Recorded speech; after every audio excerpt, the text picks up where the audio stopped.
મંચ ઉપર બેઠેલા આપણા જ્ઞાતિના આગેવાનો, શિક્ષણ અને સમાજ પ્રત્યે ખાસ કાળજી અને સતત એના વિકાસની ઝંખના સેવતા એવા માનનીય જ્ઞાતિજનો અને સૌ અહીંયા પાર્ટિસિપેટ થયા છે એવા બધા જ સેક્ટર. બાપાએ ઘણી બધી વાત કરી અને બહુ જાજી વાત કરી, એટલે થોડાક આપણે આમ નર્વસ થયા હોય ને એવું લાગે છે, કારણ કે હું બેઠો હતો, તમે બેઠા હતા, ભાવ બધાનો એક સરખો હતો.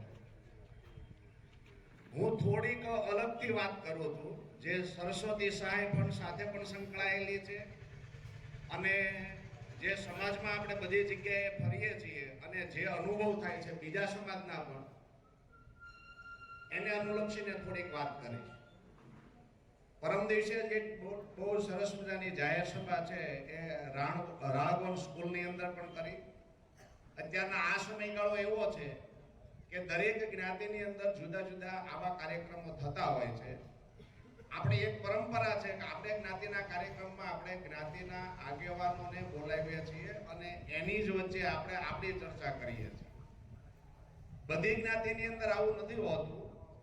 એ આવી કોઈ ચર્ચા કરવા માટે બહારથી બીજી કોઈ વ્યક્તિને પણ બોલાવે છે અને સમાજના પ્રશ્નોનું નિરાકરણ લાવવા માટે એની આગળ પણ સંબોધન કરાવડાવે. કંટાળો નહીં આવે. વાતે બહુ અગત્યની છે અને ગંભીર પણ છે. અહીંથી જે બધી હમણાં વાત કરી એના ઉપરથી તમને ખ્યાલ તો આવી ગયો કે બાપાએ જે પ્રમાણે આંકડા આપ્યા એ પ્રમાણે આપણે 42 ડોક્ટરો છે એ સરસ્વતી સહાય ફંડ ની અંદરથી સહાય આપી અને એ લોકોને તૈયાર કરવા તરફ જઈ રહ્યા છે.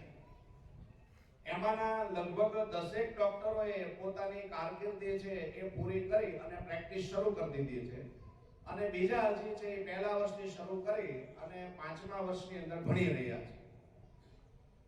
આ માત્ર આંકડો સરસ્વતી સહાય ફંડ મેળવી અને MBBS અથવા તો ડોક્ટર બનતા હોય એનો આંકડો તમને આપ્યો છે, પણ એના કરતા એની જ સામે એટલો જ બીજો આંકડો સરસ્વતી સહાય ફંડમાંથી સહાય ન લીધી હોય અને ભણતા હોય અને આગળ વધ્યા હોય એટલા જ વિદ્યાર્થીઓ અથવા તો એટલા જ ડોક્ટરો છે.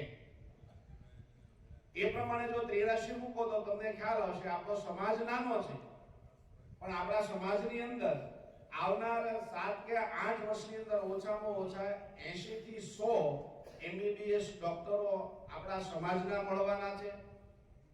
એમાંથી 30 જેટલા છે એ આપણને માસ્ટર ડિગ્રી વાળા મળવાના છે અને એમાંથી 4 જણા છે એ સુપર સ્પેશિયાલિસ્ટ મળવાના છે. એમાં એક સુપર સ્પેશિયાલિસ્ટ આપણે પ્રકાશભાઈ ભટ્ટ આપણને ઓલરેડી મળી ચૂક્યા છે. આ એમ બતાવે છે કે એક એવો ધીમે ધીમે આપણી જ્ઞાતિમાં માહોલ ઊભો થયો છે કે ખૂબ જ સમાજની અંદર ઉપરના લેવલે બેસતા હોય એવા બધા સમાજની અંદર આપણું સ્થાન જતું જાય. આ માત્ર ગૌરવ લેવા જેવી વાત નથી, પણ ગૌરવ લેવા કરતા એટલે ખરેખર ચિંતા કર્યા જેવી વાત છે. હવે અહીંયા તમને નવાઈ લાગશે કે ભાઈ આ તો ગૌરવ લેવા જેવી વાત છે ને, આમાં ચિંતા કરવાની વાત જ ક્યાં આવી? પણ ખરેખર ચિંતા કર્યા જેવી છે. જો સમયસર ન જાગ્યા તો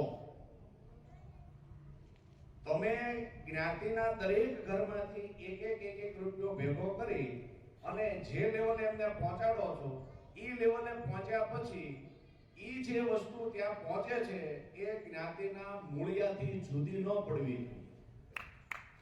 જો એનાથી જુદા પડી ગયા તો હકીકતની અંદર આપણે જ્ઞાતિના વિકાસ માટે રૂપિયો નથી વાપર્યો, પરંતુ જ્ઞાતિને પસ્તાવા માટે રૂપિયો વાપર્યો છે એવું આ સાબિત થશે જો ધ્યાન નહીં રાખીએ તો. કારણ કે અમે તો આની અંદર સતત ફરીએ છીએ અને આ બધા વિદ્યાર્થીઓની વચ્ચે રહી અને હું રોજ બધાની સાથે સંકળાયેલો છું એટલે મને ખ્યાલ છે. એ બધાનું જીવન ધોરણ ધીમે ધીમે અલગ થતું જાય છે. આપણું બધાનું જીવન ધોરણ છે એ અલગ છે. આમાં યુવાનો બહુ જ ઓછા દેખાય છે. એ બધાનું જીવન ધોરણ અલગ થતું જાય. તમારે એને જ્ઞાતિના મુખ્ય પ્રવાહમાં ભેળવવા પડશે. જો આપણે સમયસર આ બધાને જ્ઞાતિના મુખ્ય પ્રવાહમાં ભેળવી ન શક્યા તો બહુ જ મોટા પ્રશ્નો જ્ઞાતિ સામે ઊભા થવાના છે. તેના લગભગ હલ અથવા તો એના જવાબ આપણી આગળ હશે જ. આ વિચારવા જેવું છે. આના સંદર્ભની અંદર મહેન્દ્રભાઈ અને જયરામભાઈ એ બધાએ બહુ સરસ મજાનું આયોજન 4 વર્ષ પહેલા આપણે ભાવનગરની અંદર આપણું કન્યા છાત્રાલય ભાગ 2 છે એની અંદર કર્યું હતું. બહુ સરસ આયોજન કર્યું. એટલે જ્ઞાતિના આપણા જે પ્રમુખથી માંડી મહામંત્રીથી માંડી અને જ્ઞાતિના આગેવાનો છે આ વાત સુપેરે જાણે છે. એના સંદર્ભની અંદર એ પગલા લે પણ છે, પ્રયત્ન પણ કરે છે.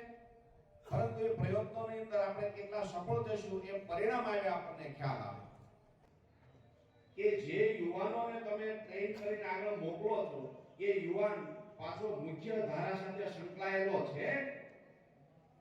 આપણા જ્ઞાતિના પ્રશ્નોની અંદર એને રસ છે. આપણા જ્ઞાતિના વિકાસની અંદર એનું કોઈ યોગદાન આપવા ઈચ્છે છે. આપણી જ્ઞાતિનું એને દાજે છે. આપણી જ્ઞાતિની વાત આવે તો એને સહાય કરવા માટે તત્પર છે. જો આ ગુણ આપણે એનામાં વિકસાવી લઈએ કે તો આ આપણે અત્યારના જે કરીએ છીએ કામ અને જેનો આપણે ગૌરવ લઈએ છીએ એ હકીકતની અંદર છાને કોણે રડવા જેવું થશે. એટલે સમાંતર આયોજનો સતત થતા રહેવા જોઈએ. એ જ સમાજ પોતાનું લાંબુ અસ્તિત્વ આ હરીફાઈની દુનિયામાં ટકાવી છે કે જે દરેક મોરચે યોગ્ય રીતે લડતું. એક જ મોરચે લડવાનું નથી હોતું. કોઈ પણ દેશની સામે જ્યારે સમસ્યા ઊભી થાય, આપણે ભારતનું ઉદાહરણ લઈએ તો આપણો દેશ એક મોરચે નથી લડતો. એ દેશની અંદર આપણે જોઈએ છીએ કે ઘણા સમયથી કે ડ્રગ્સનો કારોબાર વધી ગયો છે તો સરકાર એ ડ્રગ્સ સામે પણ લડે છે કારણ કે યુવાનો આવતીકાલનું ભવિષ્ય છે. વ્યસન સામે પણ એ દેશે લડવું પડે છે. પાકિસ્તાન બોર્ડર ઉપર પણ લડવું પડે છે. પંજાબ બોર્ડર ઉપર લડવું પડે છે. આપણે ચાઇનાની બોર્ડર ઉપર લડવું પડે છે. અને ઉપરાંત ઉદ્યોગોના સંદર્ભમાં આખા વિશ્વની જે મોટી મોટી કંપનીઓ છે એના સામે પણ યોગ્ય સ્ટ્રેટેજી ગોઠવવી પડે છે. આ અનેક મોરચે લડે ત્યારે દેશનો વિકાસ થાય. આ જ પ્રમાણે આપણે અનેક મોરચે જાગૃત રહેવું પડશે. માત્ર સંમેલન કરીએ, આપણે આર્થિક સહાય આપણે કરીએ અને કોઈ આર્થિક સહાયને કારણે સફળ થાય એ આનંદની વાત તો છે જ, પરંતુ આપણે એને પાછો અહેસાસ કરાવવો પડે કે જ્ઞાતિ થકી તમે છો અને તમારા થકી જ્ઞાતિ હોવી જોઈએ. તો ઈ મધમાખીએ 35 લાખ વખત ફૂલનો રસ ચૂસવો પડે. વિચાર કરો, ટૂંકો જીવનગાળો છે મધમાખીનો. જ્યારથી એને આ મધ ચૂસવાનું શરૂ કરે ત્યારથી એ જીવન પર્યંત રાત્રિ સિવાય એ આરામ કર્યા સિવાય આ કરે તો થાય. અને એટલે જ વિજ્ઞાનનો બીજો અહેવાલ એવો આવ્યો છે કે આ દુનિયા ઉપર જૂનામાં જૂની કોઈ એવો સજીવ હોય કે જે આજના દિવસે એ જ અવસ્થામાં પોતાનું અસ્તિત્વ ટકાવી રાખ્યું હોય એવો સમાજ કયો છે, એવું જીવજંતુ, એવું પ્રાણી એ કયું છે? તો એમાં તે નામ મધમાખીનું જ આવે.